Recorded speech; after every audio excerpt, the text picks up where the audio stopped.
चलिए बच्चों, हम लोगों का नया टॉपिक स्टार्ट होता है, that is capitalisation method of goodwill valuation. क्योंकि अभी हम लोगों का क्या पार्ट चल रहा है, हम लोगों का गुडविल का के स्टेप्स हम लोग सीख रहे हैं कि गुडविल कैसे कैसे वैल्यू की जाती है। गुडविल के 3 मेथड्स हैं वैल्यूएशन के, average profit method, super profit method and then capitalisation method. So इस कैपिटलाइजेशन मेथड की बात हम लोग करने जा रहे हैं। तो चलें हम लोग स्टार्ट करते हैं और एक इसकी जनरल बात कर लेते हैं कैपिटलाइजेशन मेथड की। तो कैपिटलाइजेशन मेथड की जो जनरल बात ये है, वो ये कह सकते हैं कि भाई हमारी जो कितनी कैपिटल बिजनेस में लगी हुई है, एक तो आपको ये देखना होता है कि हमारी कैपिटल एम्प्लॉयड बिजनेस में क्या है, और कैपिटल एम्प्लॉयड इसके लिए बेसिक बातें अच्छे से दिमाग में रखिए कि इसको जब कैलकुलेट करते हैं तो हमारी जो बेसिक अकाउंटिंग इक्वेशन है वो अपने दिमाग में रखिए कि assets are equal to liabilities plus capital. तो अगर इसने हमको डायरेक्टली इन्फॉर्मेशन नहीं दी है तो हम इसको वर्कआउट कर लेते हैं कि टोटल बैलेंस शीट का दे रखा है, हमें एसेट्स से लायबिलिटीज़ को माइनस कर देना है तो हमको कैपिटल एम्प्लॉयड मालूम हो जाएगी। तो होता ये है कि हमने जो भी अपनी कैपिटल बिजनेस में लगाई हुई है तो हम उसमें कुछ नॉर्मल रिटर्न एक्सपेक्ट करते हैं। हर एक बिज़नेस के केस में ये होता है, नेचर ऑफ बिज़नेस पे डिपेंड करता है। कोई ट्रेडिंग कर रहा है, मैन्युफैक्चरिंग कर रहा है या कोई अपनी सर्विसेज दे रहा है, तो वो ये मान के चलता है कि भाई इस टाइप ऑफ बिज़नेस में हमको जो हमने पैसा लगाया है, जो पूंजी लगाई है, उस पूंजी के अगेंस्ट में भाई इतना रिटर्न तो हमको आना चाहिए। तो that is known as normal rate of return. तो अब आप नॉर्मल रेट ऑफ रिटर्न के बेसिस पे ये देखते हो कि हमको एक्चुअल प्रॉफिट्स क्या हुए। अब फिर उसमें दोनों में कंपैरिजन किया जाता है। तो अगर आपने जो नॉर्मल रिटर्न है उससे एक्चुअल प्रॉफिट्स आपके ज़्यादा हैं तो इसके मतलब आपकी परफॉर्मेंस अच्छी है, और अगर वो उसके बराबर है तो आप बिल्कुल एवरेज अर्निंग कर रहे हैं जैसे बाकी लोग कर रहे हैं, और अगर उससे कम है so this is a serious thing, और आपको इस पर ध्यान देना है कि आखिर हम लोग नॉर्मल रेट ऑफ रिटर्न भी क्यों नहीं अर्न कर पा रहे हैं, हमारे बिज़नेस में कहाँ पे गड़बड़ी है, हमें क्या डिसीजंस लेने चाहिए और कैसे अपनी परफॉर्मेंस को इम्प्रूव करना चाहिए, सो दैट एटलीस्ट नॉर्मल तो अर्न करें और इवन नॉर्मल से बेटर अर्न करें। क्योंकि एक एंटरप्रेन्योर रिस्क लेता है और बिज़नेस करता है तो वो बेटर के लिए ये सारी चीज़ें करता है कि कैसे वो इम्प्रूव करता जाए और अपनी कैपिटल इन्वेस्टेड पे ज़्यादा से ज़्यादा प्रॉफिट अर्न करे। तो इसमें हम बात करते हैं कि 2 एग्जाम्पल लेकर के कि आपको ये बात समझाने की कोशिश करते हैं। तो देखिए, अंडर कैपिटलाइजेशन मेथड एक फर्म है जिसका नाम है Ram and Sons. It earns 50,000 by investing ₹5 lakhs in the business. तो जो राम एंड सन्स है इसने कितना अर्न किया, 50,000, और इन्वेस्टमेंट क्या है इसका, 5 लाख का। तो और एक दूसरी फर्म है जिसका नाम है Shyam and brothers, earns 30,000 by investing 2 lakh in the business. तो हमें ये देखना है कि who is better performer, which firm is performing in a good manner. तो चलिए, who is better performer, if normal rate of return is 10% in that type of business. दोनों एक ही नेचर का बिजनेस कर रहे हैं और इनका जो नॉर्मल रेट ऑफ रिटर्न है इस बिजनेस में वो कितना है, 10%। तो रेट ऑफ रिटर्न बिजनेस में ये हम किस पे निकालते हैं, बिजनेस पे रेट ऑफ रिटर्न हम लोग निकालते हैं कि हमारा पैसा कितना लगा है, भाई पूंजी कितनी एम्प्लॉयड है। तो उसके बेसिस पे हम ये कैलकुलेशन करते हैं कि हमारा जो नॉर्मल रिटर्न है वो कितना आना चाहिए, और उसके ऊपर है तो इसके मतलब हमारी कुछ एक्स्ट्रा कैपेबिलिटीज़ हैं, कुछ एक्स्ट्रा चीज़ें हैं जिसकी वजह से हमको और ज़्यादा अर्निंग हो रही है, और उन्हीं के बेसिस पे या वही हमारी गुडविल होती है, रेपुटेशन होती है, जिसकी वजह से हम दूसरों से या नॉर्मल रेट ऑफ रिटर्न से ज़्यादा पैसा अर्न करते हैं। तो चलिए देखते हैं तो इस बिजनेस में नॉर्मल रेट ऑफ रिटर्न है 10%। और विच firm has extra profit earning capacity, that is goodwill. तो इसको एनालाइज करते हैं, गुडविल है क्या इस मेथड के अंडर में, कैपिटलाइजेशन मेथड में गुडविल निकालते कैसे हो। कि नंबर 1 हमें क्या इन्फॉर्मेशन चाहिए, capitalised value of actual average profit, कि हमने जो प्रॉफिट अर्न किया, अब जैसे हमने 50,000 अर्न किए या 1,00,000 रुपए अर्न किया, तो उस नॉर्मल रेट ऑफ रिटर्न उस बिजनेस में क्या है, मान लिया 10%। हमने अर्न कितना किया, 1,00,000, और नॉर्मल रेट ऑफ रिटर्न उस बिजनेस में कितना है, 10%। तो इसका मतलब हमारी कितनी पूंजी बिजनेस में लगी होनी चाहिए कि 1,00,000 रुपए अर्न कर पाएँ, तो 1,00,000 इंटू 100 अपॉन 10, तो आपको कितनी फिगर आएगी, 10,00,000, कि 10,00,000 का 10% सीधा सीधा 1,00,000 हो गया। तो हमें इसमें ये निकालना होता है कि इतना प्रॉफिट, गिवन प्रॉफिट अर्न करने के लिए हमारी कैपिटल कितनी होनी चाहिए। तो वो आप capitalised value of actual profit, actual average profit उसको बोलते हैं। तो आपने कैपिटलाइज वैल्यू निकाल ली। अब कैपिटलाइज वैल्यू आ गई हमारी 10,00,000। तो अब हम देखेंगे कि हमारी कैपिटल एक्चुअल कितनी इन्वेस्टेड है। तो अब if actual capital invested is 10,00,000, बराबर बराबर है, तो इसका मतलब है कि हम एक नॉर्मल रेट ऑफ रिटर्न से अर्न कर रहे हैं और कुछ भी हमारे पास एक्स्ट्रा कैपेबिलिटीज़ नहीं है। Extra capabilities in the sense कि भाई जो हमने 10,00,000 रुपये लगा रखे हैं उस पर तो 1,00,000 रुपये मिल ही रहा है। अब एक्स्ट्रा आपने क्या किया, एक्स्ट्रा आपकी एबिलिटीज़ क्या है, तो वो चीज़ें हैं। तो इस केस में कोई गुडविल नहीं हुई। लेकिन अगर आप उसमें देखते हैं कि एक्चुअल कैपिटल इन्वेस्टेड तो हमारी 7,00,000 है और 1,00,000 रुपए का प्रॉफिट 10% रेट ऑफ रिटर्न से अर्न करने के लिए पूंजी चाहिए कितनी, 10,00,000, और एक्चुअल कितनी आपने लगा रखी है, 7,00,000। तो इसका मतलब है कि आपकी गुडविल की वर्थ 3,00,000 रुपए की है, क्योंकि आप कम पैसा लगा करके, कम अमाउंट का इन्वेस्ट करके एक ज़्यादा प्रॉफिट अर्न कर रहे हैं। यानी आपको 1,00,000 रुपए का प्रॉफिट होना चाहिए था जब आपकी पूंजी होती 10,00,000, लेकिन एक्चुअल कैपिटल कितनी लगी आपकी, केवल 7,00,000। तो इसका मतलब आप जो एक्स्ट्रा और अर्न कर रहे हैं, that earning is due to existence of your goodwill. So that amount of goodwill is calculated under capitalisation method. तो चलें अब इसको हम प्रैक्टिकली आपको दिखा देते हैं। तो पहला हमने देखा राम एंड सन्स का क्वेश्चन आपने ऊपर देखा ही कि इसने 5,00,000 रुपए इन्वेस्ट कर रखे हैं और ये अर्न करता है 50,000, रेट ऑफ रिटर्न 10%। तो देखिए इसकी capitalised value of actual average profit हमने निकाल ली कि 50,000 इंटू 100 अपॉन 10, तो ये आता है 5,00,000। और एक्चुअल कैपिटल कितनी इसकी लगी हुई है, 5,00,000। तो यहाँ पे कोई गुडविल इसकी नहीं है, ये केवल जितनी पूंजी लगा रखी है उसका रिटर्न इसको मिल रहा है। तो भाई ये बिल्कुल ही नॉर्मल रेट ऑफ रिटर्न इसने अर्न किया।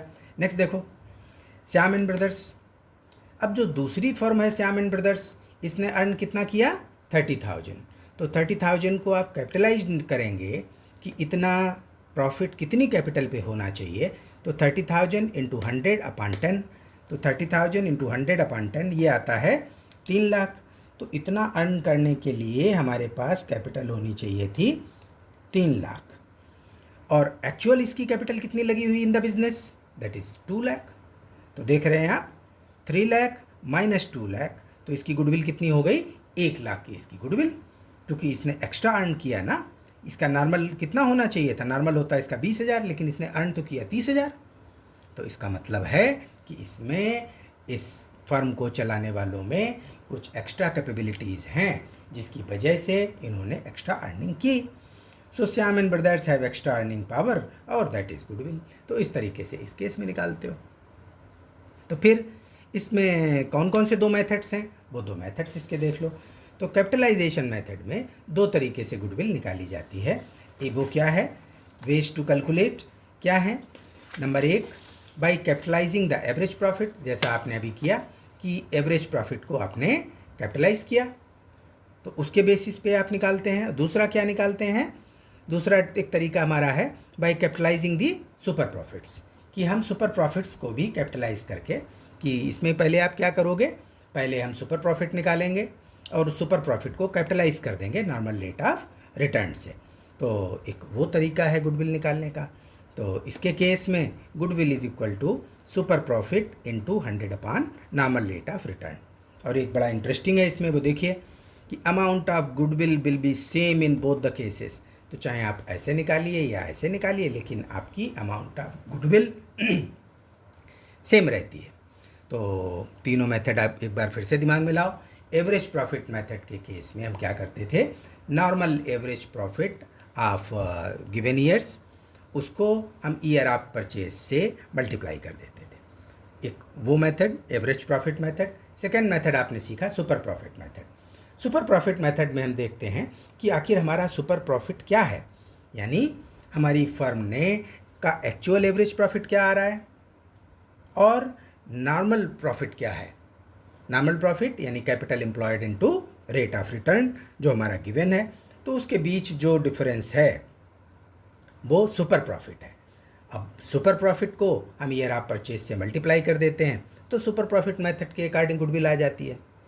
और जब सुपर प्रॉफिट का हम इसमें यूज़ करते हैं, कैपिटलाइजेशन करते हैं सुपर प्रॉफिट का, तो सुपर प्रॉफिट को कैपिटलाइज कर देते हैं नॉर्मल रेट ऑफ रिटर्न से, तो इसमें गुडविल आप कैलकुलेट कर लेते हैं।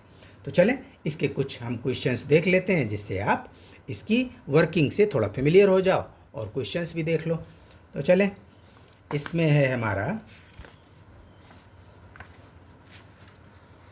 पहला है, ये इलस्ट्रेशन 14 दे रखा है। तो इलस्ट्रेशन 14 पेज नंबर 129, पेज 129 पे इलस्ट्रेशन 14, इसको देखो। A business has earned average profit of ₹1 lakh during last few years and normal rate of return in a similar business is 10%। तो बिजनेस ने कितना अर्न किया, तो पहले हम इसका फार्मूला लिख देते हैं, तो आप इसको फिर से एक बार ध्यान से देख लो कि इसके अकॉर्डिंग हमें गुडविल निकालने में क्या चाहिए। इस केस में goodwill is equal to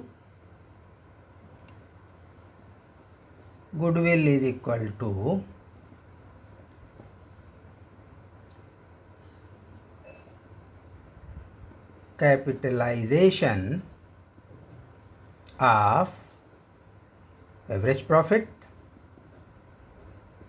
minus actual capital invested.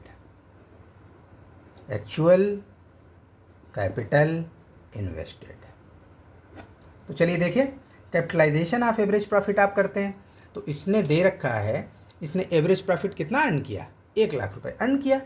तो ये आप निकालेंगे 1 लाख इंटू, और नॉर्मल रेट ऑफ रिटर्न क्या है इस टाइप ऑफ बिजनेस में 10%, तो 100/10। तो इस तरीके से आपने प्रॉफिट को कैपिटलाइज कर दिया, कैपिटलाइजेशन ऑफ सुपर प्रॉफिट कर दिया। तो ये कितना आ जाता है, ये आ जाता है 10 लाख। अब देखें आप कि एक्चुअल कैपिटल इन्वेस्टेड कितनी है आपकी। Ascertain the value of goodwill by capitalization average profit method given that the value of net assets of the business is 8,20,000। Net assets ध्यान रखना, एसेट्स से आउटसाइड लाइबिलिटीज़ को जब माइनस कर देते हो तो जो आता है that is known as net assets. तो नेट एसेट्स दिए होने का मतलब टोटल एसेट से लाइबिलिटीज़ को घटाया जा चुका है।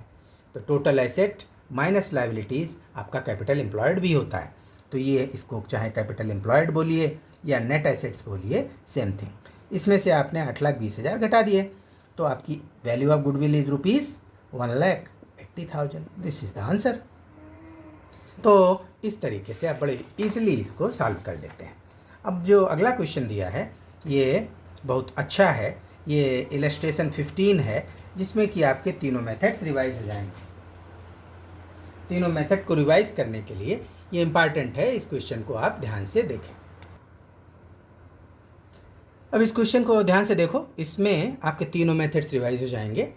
तो ये देखिए इलस्ट्रेशन 15, ये है पेज नंबर 130, और इसमें दिया है the goodwill of a firm is to be worked out at 3 year purchase. तो कितने ईयर ऑफ परचेज बताया, 3 year purchase of the average profit of last 5 years which are as follows.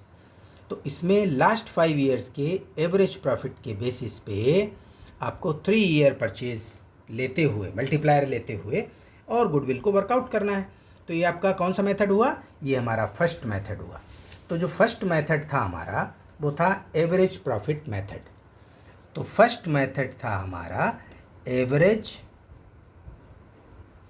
Profit method. इसमें जो आप goodwill निकालते हो, तो इस केस में goodwill is equal to average profit into years of purchases. तो देखें इसमें अब एवरेज प्रॉफिट कैसे निकलेगा, इसने 5 ईयर्स का हमको दे रखा है। तो चलें इसका निकालते हैं। ये पार्ट हमारा 10,000 प्लस 15,000 प्लस 4,000, और नेक्स्ट देखो ये विद इन ब्रैकेट दे रखा है, इसका मतलब ये लॉस है। तो लेस करोगे 5,000, फिर प्रॉफिट आ गया प्लस 6,000, और इसको डिवाइड कितने से करना है, कितने ईयर्स का आपने इसमें टोटल किया, 1 2 3 4 5, 5 से डिवाइड कर देना है। तो करिए डिवाइड इसको, पहले हम इसको ऐड करते हैं। सो this is 10 plus 15 plus 4 minus 5 plus 6, तो ये आता है 30,000। तो 30,000 divided by 5 into years of purchase कितने थे आपके क्वेश्चंस में, 3 ईयर्स ऑफ परचेज। तो ये 3 ईयर्स ऑफ परचेज यानी 3 से हम इसको मल्टीप्लाई करते हैं। तो 5 6 जा, और इट्स आंसर इज ₹18,000। तो ये आपकी गुडविल आ गई इस मेथड से। नेक्स्ट देखो दूसरा क्या कहता है। दूसरा ये कहता है the capital employed of the firm is 1 lakh and normal rate of return is 8%. The average profits of last 5 years are 12,000. Last 5 years के एवरेज प्रॉफिट इसने कैलकुलेट नहीं कराया, आपको दिया हुआ है कि 12,000 है। And goodwill is to be worked out at 3 year purchase, ये आपका मल्टीप्लायर ऑफ सुपर प्रॉफिट। तो सुपर प्रॉफिट के हिसाब से गुडविल कहाँ निकालो, तो सुपर प्रॉफिट को आप ध्यान करिए, ये सब पहले डिस्कस हो चुका है। सुपर प्रॉफिट के अकॉर्डिंग जब आप गुडविल निकालते हो तो goodwill is equal to super profit into years of purchase. तो सुपर प्रॉफिट अब हमको निकालना है। सुपर प्रॉफिट का क्या फार्मूला था, actual average profit of the firm. इसमें से माइनस क्या करते हो, माइनस नॉर्मल प्रॉफिट, यानी नॉर्मल प्रॉफिट उसको क्या होना चाहिए था और एक्चुअल उसको क्या हुआ। तो सब आपके सवाल में दिया है। देखो इसका जो नॉर्मल प्रॉफिट है क्या दिया, the average profit of last 5 years are ₹12,000। तो actual average profit of the firm 12,000, और नॉर्मल प्रॉफिट, नॉर्मल प्रॉफिट किस बेस पे निकालोगे कि नॉर्मल रेट ऑफ रिटर्न क्या है और उसकी कैपिटल एम्प्लॉयड क्या है। तो कैपिटल एम्प्लॉयड कितनी दी है, 1 lakh, normal rate of return कितना दिया है, 8%। तो जो नॉर्मल प्रॉफिट है वो कैसे आया, वो आया 1 लाख का 8%। तो आप देखें 12,000 माइनस 8,000, ये तो हो गया आपका सुपर प्रॉफिट। और ईयर ऑफ परचेज कितनी दे रखी हैं, 3 ईयर्स ऑफ परचेज। 3 से हम मल्टीप्लाई कर देंगे इसको। तो देखो इसमें आता है 4,000 इंटू 3, इट इज़ ₹12,000। अब ये आपकी इसके अकॉर्डिंग गुडविल हो गई। तो ये भी बड़ा आसान है, इसमें आपने सुपर प्रॉफिट के बेसिस पे इसको कैलकुलेट कर लिया। अब नेक्स्ट देख लो। नेक्स्ट इसने दिया है Rama brothers earns an average profit of ₹30,000 with A capital of 2 lakh. इनकी कैपिटल कितनी इन्वेस्टेड है, 2 लाख, और ये एवरेज प्रॉफिट कितना अर्न करते हैं, 30,000। The normal rate of return in the business is 10%। तो using capitalisation of super profits method work out the value of goodwill of the firm. ये आपको गुडविल किस बेसिस पे निकालनी है, ये आपको गुडविल निकालनी है सुपर प्रॉफिट को कैपिटलाइज करके। तो चलिए अब इसमें देखते हैं हम पहले सुपर प्रॉफिट। तो थर्ड जो केस है कैपिटलाइजेशन मेथड, और कैपिटलाइजेशन मेथड में कैपिटलाइजेशन ऑफ सुपर प्रॉफिट। तो क्या हुआ ये कैपिटलाइजेशन मेथड, और कैपिटलाइजेशन मेथड में हमारा फर्स्ट क्या था? कैपिटलाइजेशन मेथड में फर्स्ट हमारा था कि जिसमें कि हम अपने प्रॉफिट्स के बेसिस पे करते थे, एक वो हमारा था, और दूसरा था सुपर प्रॉफिट को कैपिटलाइज करते थे। तो इसमें capitalisation method on the basis of super profit capitalised. तो देखें, सबसे पहले तो इसमें रिक्वायरमेंट हो गई कि हम सुपर प्रॉफिट निकालें। तो निकालिए super profit. Super profit is equal to हमारा normal average profit minus normal average profit of the firm minus नहीं, इसमें आप ध्यान दें, दिस इज सुपर प्रॉफिट में actual average profit, this is actual average profit minus normal profit, ध्यान देना। तो हमारा एक्चुअल एवरेज प्रॉफिट कैसे आया? देखिए इसको, earn an average profit of 30,000।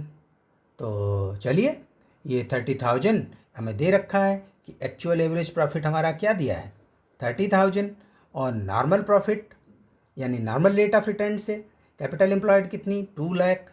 तो नॉर्मल प्रॉफिट कैसे आएगा? 2 लाख का 10%, ये आ गया आपका। तो देखो इसको, 30,000 माइनस 20,000, ये तो आया आपका super profit. This is ₹10,000, this is super profit. अब हमें, चूंकि कैपिटलाइजेशन मेथड को आप फॉलो कर रहे हो, तो अब हमें सुपर प्रॉफिट को कैपिटलाइज करना है। तो इस केस में goodwill is equal to capitalisation of super profit. तो देखिए, सुपर प्रॉफिट आपका 10,000, और इसको कैपिटलाइज कैसे करोगे? नॉर्मल रेट ऑफ रिटर्न से। तो हमारा नॉर्मल रेट ऑफ रिटर्न क्या दिया है 10%। तो चलिए 100/10 कैपिटलाइज करते हो तो आप उसको जस्ट रिवर्स कर देते हो। So this is ₹1 lakh. तो in this case your goodwill is 1 lakh. तो ऐसे आप सवाल को सॉल्व कर लोगे और इनकी चीज़ों को देख सकते हो कि कैसे इसकी वर्किंग हुई, और इसमें आपके तीनों मेथड्स रिवाइज हो जाते हैं। तो गुडविल वाला पार्ट हमारा गुडविल वैल्यूएशन का कंप्लीट हुआ। अब नेक्स्ट हमारा जो इसका स्टेप्स था, जो आपको एडमिशन के केस में स्टेप्स बताए गए थे, वो नेक्स्ट स्टेप हमारा होगा कि what is the accounting treatment of goodwill. क्योंकि अब क्या होगा, अब नया पार्टनर, अब फर्म की गुडविल मालूम हो गई, अब नया पार्टनर अपने हिस्से की गुडविल का पेमेंट करेगा, और जो पेमेंट करेगा या नहीं करेगा, ये भी आपकी कैसे अकाउंटिंग करोगे इन दोनों केसेस में। तो ये सारी बातें अब हमारे नेक्स्ट वीडियो से स्टार्ट होंगी। तो आप लोग खूब ध्यान से पढ़िए, और इसमें जो प्रॉब्लम्स हों वो हमसे पूछिए, और अपना ऑब्लिगेशन फुलफिल करते रहिए। कि अगर आपको ये अच्छा लगता है तो ज़रूर लाइक करिए, और उसमें कमेंट में लिखिए कि कहाँ पे क्या बात आपको नहीं समझ में आई। तो हम एक कंप्रिहेंसिव इसके वीडियोस बना देंगे जो प्रॉब्लम्स के हैं, तो जिससे आप लोगों को उससे काफ़ी हेल्प मिल जाएगी। So thank you students. अब आप लोग इसमें अपनी प्रैक्टिस में लग जाइए।